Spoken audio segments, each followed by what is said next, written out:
요한복음 14장 22절에서 31절까지 말씀 제가 봉독하겠습니다. 가룟인 아닌 유다가 이르되 주여 어찌하여 자기를 우리에게는 나타내시고 세상에는 아니하려 하시나이까. 예수께서 대답하여 이르시되 사람이 나를 사랑하면 내 말을 지키리니 내 아버지께서 그를 사랑하실 것이요 우리가 그에게 가서 거처를 그와 함께 하리라. 나를 사랑하지 아니하는 자는 내 말을 지키지 아니하나니 너희가 듣는 말은 내 말이 아니요 나를 보내신 아버지의 말씀이니라. 내가 아직 너희와 함께 있어서 이 말을 너희에게 하였거니와 보혜사 곧 아버지께서 내 이름으로 보내실 성령 그가 너희에게 모든 것을 가르치고 내가 너희에게 말한 모든 것을 생각나게 하리라. 평안을 너희에게 끼치노니 곧 나의 평안을 너희에게 주노라. 내가 너희에게 주는 것은 세상이 주는 것과 같지 아니하니라. 너희는 마음에 근심하지도 말고 두려워하지도 말라. 내가 갔다가 너희에게로 온다 하는 말을 너희가 들었나니 나를 사랑하였더라면 내가 아버지께로 감을 기뻐하였으리라. 아버지는 나보다 크심이라. 이제 일이 일어나기 전에 너희에게 말하는 것은 일이 일어날 때에 너희로 믿게 하려 함이라. 이후에는 내가 너희와 말을 많이 하지 아니하리니 이 세상에 임금이 오겠음이라. 그러나 그는 내게 관계할 것이 없으니 오직 내가 아버지를 사랑하는 것과 아버지께서 명하신 대로 행하는 것을 세상이 알게 하려 함이로라. 일어나라 여기를 떠나자 하시니라. 아멘. 제가 본문의 말씀을 가지고 평안을 너희에게 주노라, 평안을 너희에게 주노라 라는 말씀으로 함께 하나님 말씀 상고해 보고자 합니다. 설교를 시작하면서 먼저 한 가지 여쭤보려고 합니다. 사랑하는 여러분, 마음속으로 한번 대답해 보십시오. 지금 여러분이 기도가 잘 되십니까? 어떤 분은 기도야 잘 되는 것이 당연한 거 아닌가? 나는 어제도 오늘도 기도할 때마다 은혜가 충만해 라고 생각이 되시는 분도 계실 것이고, 또 어떤 분은 아니 저 목사님이 내 마음에 왔다 가셨나, 요즘 내가 기도가 안 되는 걸 어찌 아시고 저런 질문을 하시나, 이렇게 생각하시는 분도 계실 겁니다. 기도가 막힘이 없고 기도 가운데 주님의 뜻을 깨닫고 또 기도를 통해서 하나님 주시는 힘과 위로를 얻는다면 더할 나위 없이 좋겠지만, 참 많은 경우에 우리는 몇 달째 같은 기도의 제목으로 기도하기도 하고 여러 문제가 풀리지 않음에도 불구하고 하나님은 내 상황을 바꿔주시지 않으시고 정말 주님이 내 기도를 들으시나 라는 의심이 들기도 합니다. 그런데 사실 이런 마음이 드는 것은 부끄러운 일이 아닙니다. 오늘 본문에서 예수님의 제자인 유다가 똑같이 예수님께 질문을 하거든요. 22절을 보시면 가룟인 아닌 유다가 이르되, 그러니까 이 유다는 가룟 유다가 아니라 다데오라고 하는 또 다른 예수님의 제자 유다입니다. 이 제자가 답답해서 예수님께 물어요. 주여 어찌하여 자기를 우리에게는 나타내시고 세상에는 아니하려 하시나이까. 이게 무슨 말이냐면, 주님 왜 우리끼리는 이렇게 모여서 이야기하면서 우리에게는 이런 놀라운 비밀을 말씀해 주시면서 그냥 저 로마 앞에서 저 세상 사람들 다 보는 앞에서 이 말씀을 하시면서 세상을 확 뒤집어 엎으시면 훨씬 더 효과적일 텐데 왜 그러지 않으시는 겁니까? 왜 이 비밀을 우리에게만 말씀하시는 겁니까? 이렇게 질문하는 거예요. 여러분, 이것이 제자들의 기대였습니다. 제자들이 무엇을 기대하고 있어요? 눈에 보이는 기적이나 손에 잡히는 변화나, 그래서 속 시원하게 지금 자신들이 처해 있는 상황이 역전이 되는 것. 3년 반을 따라다녔으니까 충분히 자신들은 그것을 요구할 만한 자격이 된다라고 생각을 했습니다. 여러분, 이 질문이 우리에게 친숙하게 다가오는 이유는 상당히 많은 우리의 기도가 이러한 기도이기 때문입니다. 주님, 지금 저의 상황을 역전시켜 주십시오. 지금 내 주변에 있는 사람들이 다 볼 수 있게, 이 세상이 볼 수 있게 내 지금 처해 있는 상황을 변화시키셔서 하나님의 살아있음을 증거해 주십시오. 우리도 똑같이 이렇게 기도한다라는 거죠. 그런데 예수님의 대답이 어떻습니까? 우리의 상식과는 조금 다른 대답을 하십니다. 23절을 보니까 상황을 바꾸는 것이 아니라 우리 안에 뭘 만드신다고 말씀하세요? 거처를 만들겠다. 내 내면을 바꾸겠다 말씀하십니다. 여러분, 이것이 우리 주님이 일하시는 방법이에요. 주님은 상황을 바꾸시는 것이 아니라 어떤 상황 가운데서도 흔들리지 않는 믿음을 가지고 하나님 나라를 살아갈 수 있도록 우리의 내면을 바꾸시는 거예요. 그것을 오늘 본문에서는 평안이라고 말합니다. 하나님은 우리 가운데 평안을 주시기를 원하세요. 그렇다면 주님은 우리 안에 어떻게 평안을 주시는가? 오늘 말씀을 통해서 함께 살펴볼 때 정말로 이 평안이 우리 가운데 충만히 차고 넘치는 은혜가 있으시기를 주님의 이름으로 축원합니다. 아멘. 먼저 첫째로 주님은 이 평안을 어떻게 우리에게 주시는가? 우리 안에 거하심으로 평안을 주십니다. 우리 안에 거하심으로. 어제 새벽 기도회 때도 함께 말씀을 나누었지만 주님은 거처를 예비하러 올라가신다 이렇게 말씀을 하셨고 오늘 보면 23절을 보면 그 거처는 어디에 있습니까? 우리 안에 있는 거처다라고 말씀을 하고 있습니다. 물론 2절 말씀만을 보면 우리가 죽고 난 이후에 우리가 거할 거처를 주님이 저 하늘나라에 만들러 가신다라는 의미처럼 보입니다. 그 의미가 전혀 없는 건 아니에요. 그런데 23절에서는 분명히 우리가 그에게 가서 우리에게 오셔서 거처를 그와 함께 하리라 이렇게 말씀을 하시죠. 이것은 하나님이 거하실 거처를 우리 안에 만드신다라는 의미입니다. 그러니까 지금 두 가지 의미가 동시에 담겨져 있는 거죠. 우리가 거할 처소를 예수님이 예비하시는 것과 하나님이 거할 처소를 우리 안에 예비하시는 이 두 가지 의미가 같이 담겨져 있는 거예요. 이것은 바로 뒤에 나오는 요한복음 15장의 아주 귀한 교훈, 내 안에 거하라, 나도 너희 안에 거하리라 라고 말하는 상호내주라고 하죠. 내가 하나님 안에 거하고 하나님이 내 안에 거하시는 것을 의미하는 거예요. 자세한 건 이번 주 주일에 함께 말씀을 나누도록 하겠습니다. 그러니까 이 주님이 예비하시는 거처는 어디예요? 물론 우리가 죽고 난 이후에 가게 될 저 하늘나라를 의미하기도 하지만 주님은 우리 안에 거하신다라는 겁니다. 우리의 마음에 거하신다라는 거예요. 그래서 성부와 성자 하나님께서 성령 하나님을 통하여 우리 가운데 찾아오셔서 그 삼위일체 하나님이 내 안에 영원히 사시겠다라는 거예요. 여러분 놀랍지 않습니까? 세상에 있는 다른 신들은 저기 멀리에서 우리를 내려다보면서 위엄 있게 그 신을 경배하는 그 사람들의 경배를 받으면서 사는 그런 신들인데 우리 하나님은 어떤 하나님이세요? 내 안에 찾아오셔서 나와 함께 거하시는 분. 내가 하나님을 찾아가는 것이 아니라 하나님이 나를 찾아오시는 그것을 우리는 지금 이 본문에서 찾아볼 수 있다는 겁니다. 그런데 왜 하나님은 우리 안에 거하기를 원하실까요? 그냥 저 높은 곳에 계시면서 내 상황 가운데 임재하셔서 내 상황을 적절히 바꿔주셔도 되는 것 아닙니까? 그것이 우리가 기도하는 거잖아요. 하나님이 나와 너무 가까이 오시는 건 좀 부담스러우니 적당히 거리를 두고 계시면서 내 상황만 좀 바꿔주십시오. 이것이 우리가 기도하는 거 아닙니까? 물론 하나님이 그렇게 일하실 때도 있습니다. 놀라운 기적적인 방법을 사용하셔서 우리의 상황을 변화시키시기도 하세요.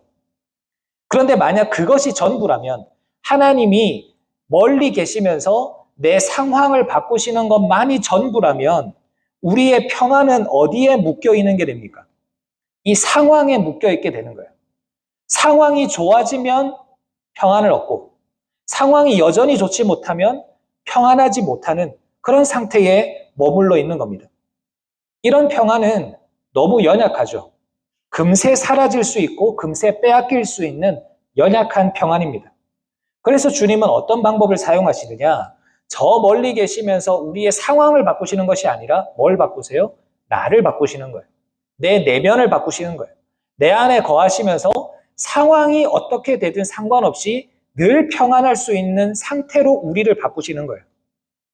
아무리 상황과 환경이 달라져도 흔들리지 않는 평안. 아무리 폭풍 같은 고난이 몰아쳐도 무너지지 않는 평안. 그것은 내 상황이 어떠해서 찾아오는 평안이 아니라 내 안에 하나님이 계시기 때문에 우리에게 주어지는 평안이라는 것입니다. 그런데 예수님께서 내 안에 거처를 짓겠다라고 말씀하신 이후에 24절에서 무슨 말씀을 하시는지 보십시오. 나를 사랑하지 아니하는 자는 내 말을 지키지 아니하나니 너희가 듣는 말은 내 말이 아니요 나를 보내신 아버지의 말씀이니라. 주님이 내 안에 거처를 지으시는데 그 거처를 지으시는 조건이 있다라는 거예요. 그게 무엇입니까? 주님을 사랑하고 주님의 말씀을 지키는 것입니다. 여기서 말씀을 지킨다라는 표현은 율법을 완전하게 지키고 준수한다라는 의미가 아닙니다. 이 지킨다라는 단어의 헬라어 원어를 보면 어떤 뉘앙스를 가지고 있냐면 붙들고 있다, 놓지 않는다, 이런 의미에 가깝습니다. 그러니까 힘들어도 주님의 말씀을 꼭 붙들고 있는 것. 막막해도 그 말씀을 신뢰하면서 끝까지 버티는 것. 그것이 주님이 내 안에 거처를 마련하시고 내 안에 거하시는 연합의 방법인 거예요. 말씀을 붙드는 것. 사랑하는 성도님 여러분, 지금 이 순간에도 우리 주님은 저기 우리의 상황 밖에서 우리를 그냥 관망하고 계시는 분이 아닙니다. 우리의 가장 깊은 내면, 내 마음에 거처를 마련하셔서 우리와 함께하고 계시는 분이세요. 그렇기 때문에 우리는 무엇을 기도해야 합니까? 우리의 상황을 바꾸어 달라고 기도하기보다는 주님이 내 안에 계시다라는 그 사실 하나로 평안이 회복될 수 있도록 기도해야 되는 거예요. 여러분, 상황이 달라지지 않아도 괜찮다고 고백할 수 있어야 합니다. 여전히 나에게 찾아온 문제와 근심거리와 어려움이 남아있어도 괜찮다고 고백할 수 있어야 합니다. 그렇게 괜찮을 수 있는 근거가 무엇입니까? 내 안에 하나님이 계시기 때문입니다. 이 사실로 인해서 참된 평안을 회복하는 우리 모두가 되시기를 주님의 이름으로 축원합니다. 아멘. 둘째로 주님은 또 이 평안을 어떻게 주시는가? 우리 안에 찾아오신 그 성령님을 통해서 말씀으로 우리의 현실을 바라보게 하세요. 우리는 방금 주님께서 상황을 바꾸시는 것이 아니라 내 안에 거하시는 방식으로 우리에게 평안을 주신다, 이렇게 말씀을 나누었는데요. 그러면 자연스럽게 이런 질문이 생깁니다. 하나님이 내 안에 계시다라는 것을 우리가 어떻게 알 수 있는가 하는 거예요.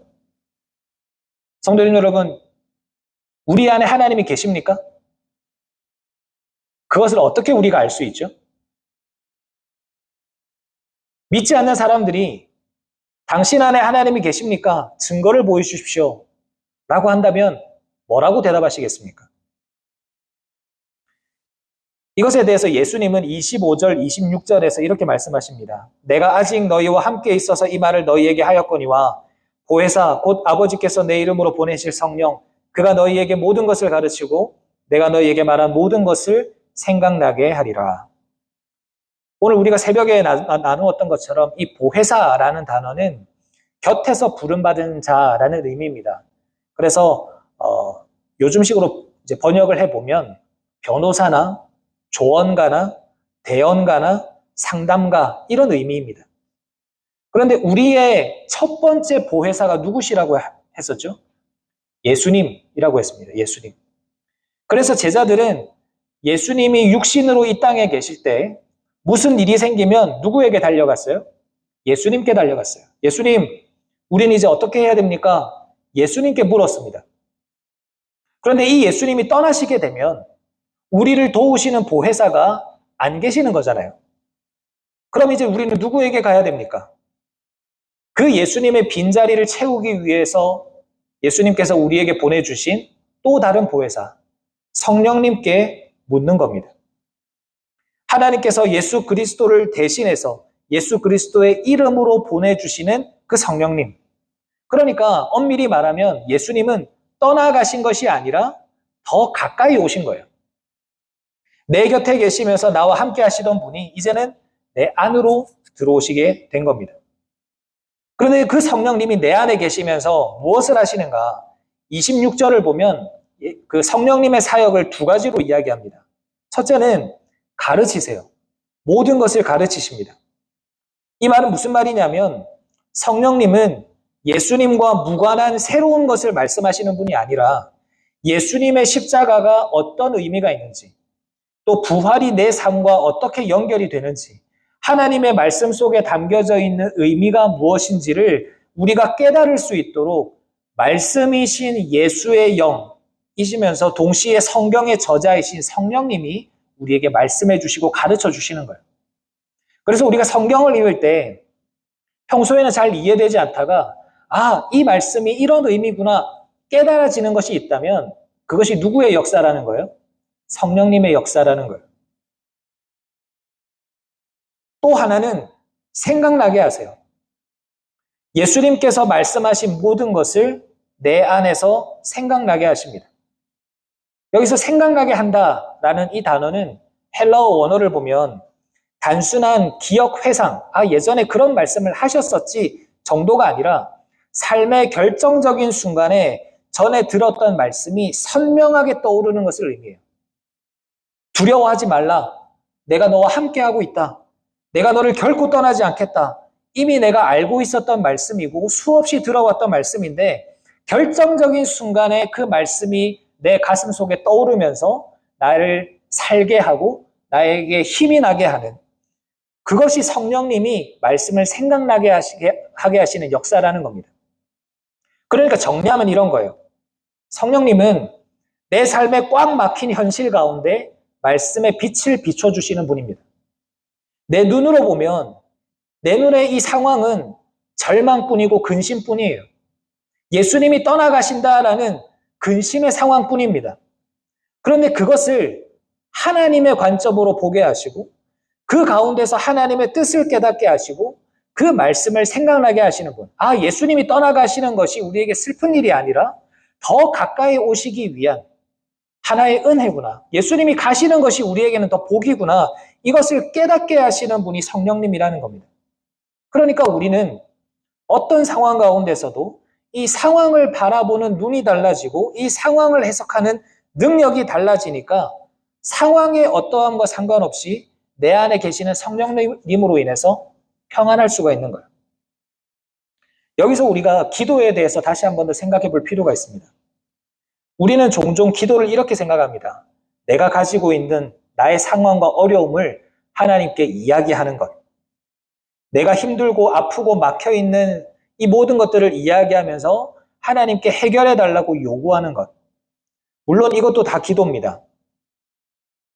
우리 그 생명의 삶 과정에서 배울 때, 기도를 배울 때, 주님은 우리에게 간구하라 하셨어요.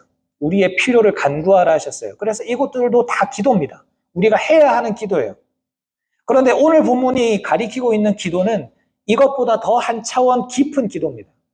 그게 뭐냐면 성령님께서 내 상황을 말씀으로 해석해 주시기를 간구하는 겁니다.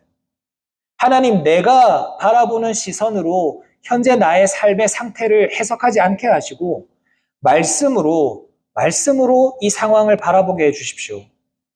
주님, 이 상황을 내가 어떻게 바라봐야 하겠습니까? 제가 놓치고 있는 것이 무엇입니까? 여기서 제가 붙들어야 할 말씀이 무엇입니까? 이것을 간구하는 것, 이것이 우리의 기도가 되어야 한다는 것입니다. 여러분 생각해 보십시오. 똑같은 상황이라 할지라도 우리가 어떤 관점에서 바라보느냐에 따라서 그것을 해석하는 것이 전혀 달라집니다. 내 눈으로만 보면 이것이 벽 같아 보이지만 성령님의 눈으로 보면 이것이 문이 될 수 있는 거예요. 내 눈으로 보면 이것이 끝, 낭떠러지 같이 보이지만 성령님의 눈으로 보면 이것이 새로운 시작이 될 수 있는 것입니다. 요셉의 구덩이가 그랬죠. 다윗의 광야가 그랬고 바울의 감옥이 그랬습니다. 세상 사람들의 시선으로 봤을 때 요셉의 구덩이와 또 다윗의 광야와 바울의 감옥은 절망이에요. 끝이에요. 거기서 모든 자신의 삶과 사역이 끝나는 상황입니다. 그런데 성령님이 어떤 역할을 하신다고요? 그 구덩이와 광야와 감옥 같은 우리의 삶을 새롭게 바라보고 새롭게 해석할 수 있도록 도우신다는 거예요. 그러면서 그 가운데서 평안을 얻게 하시는 겁니다. 여러분, 요셉이 구덩이에서 하나님을 원망하였더라 성경에서 읽어보신 적 있으십니까? 바울이 빌립보 감옥에 갇혔을 때 하나님을 원망하였더라 읽어보신 적 있으신가요? 그들이 그 상황 가운데서 하나님을 원망하지 않고 오히려 바울 같은 경우는 찬양했다고 하잖아요. 어떻게 그럴 수 있습니까? 누구의 역사예요? 성령님의 역사예요. 오늘 우리 가운데 계시는 성령님을 통해서 우리의 마음과 우리의 시선이 변화되고 참된 평안을 누리게 되는 은혜가 있기를 주님의 이름으로 축원합니다. 아멘. 마지막으로 그러면 주님은 주님은 어떤 평안을 우리에게 주시는가? 주님이 평안을 주시겠다라고 약속하셨는데 그것이 어떤 평안인가?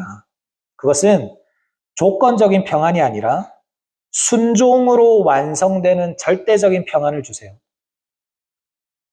순종으로 완성되는 절대적인 평안.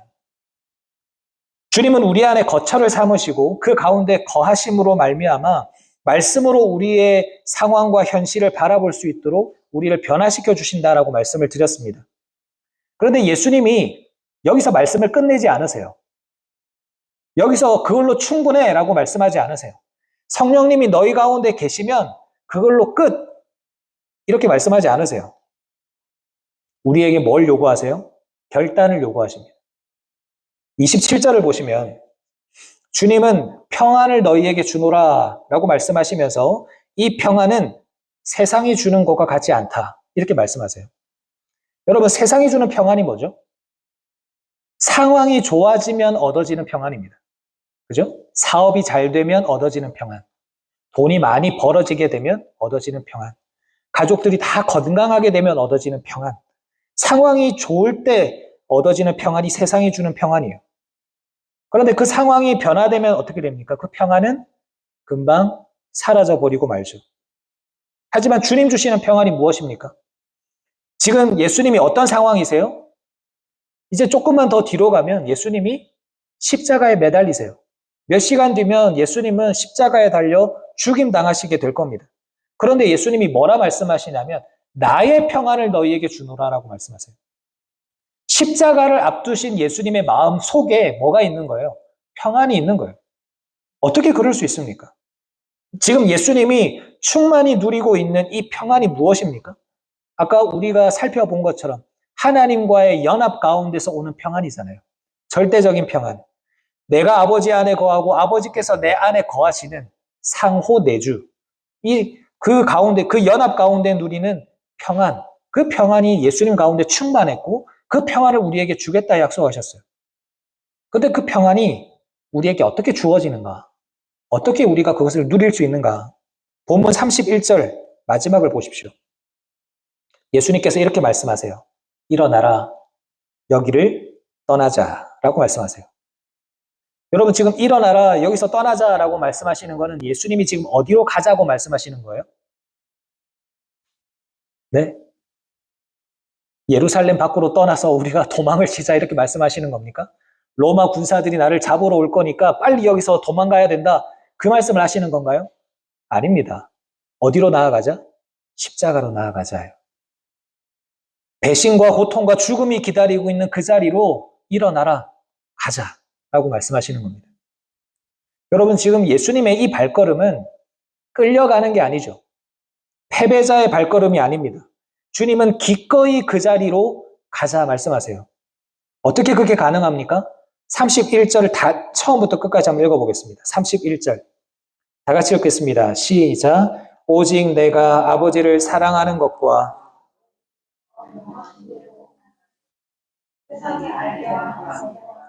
일어나라 여기를 떠나자 하시니라. 주님이 기꺼이 그 길을 가시는 이유가 무엇입니까? 하나님을 사랑해서요. 그리고 그렇게 사랑하는 하나님 아버지의 말씀에 순종하기 위함입니다. 억지로 끌려가는 것이 아닙니다. 사랑하기 때문에 자발적으로 순종하시는 거예요. 여러분 참된 평안은 여기에서 완성됩니다. 내 안에 하나님이 거하시고 성령님이 말씀으로 우리를 조명하시고 그래서 하나님 이제는 나는 새로운 새 출발을 할 수 있어. 나는 참된 평안을 얻을 수 있어. 그게 아니고요. 성령님께서 내 안에 오시더라도 내가 결단해야 됩니다. 무엇을요? 그 말씀을 붙들고 십자가의 길을 걸어가는 거예요. 주님 따라 가야 되는 거예요. 그 결단이 필요한 겁니다. 고난의 자리를 피하지 않고 사명의 자리를 외면하지 않고 주님처럼 담대히 나아가는 것. 오직 하나님 아버지를 사랑하는 마음으로 그 말씀에 기꺼이 순종하는 것. 그것이 우리에게 필요한 거예요.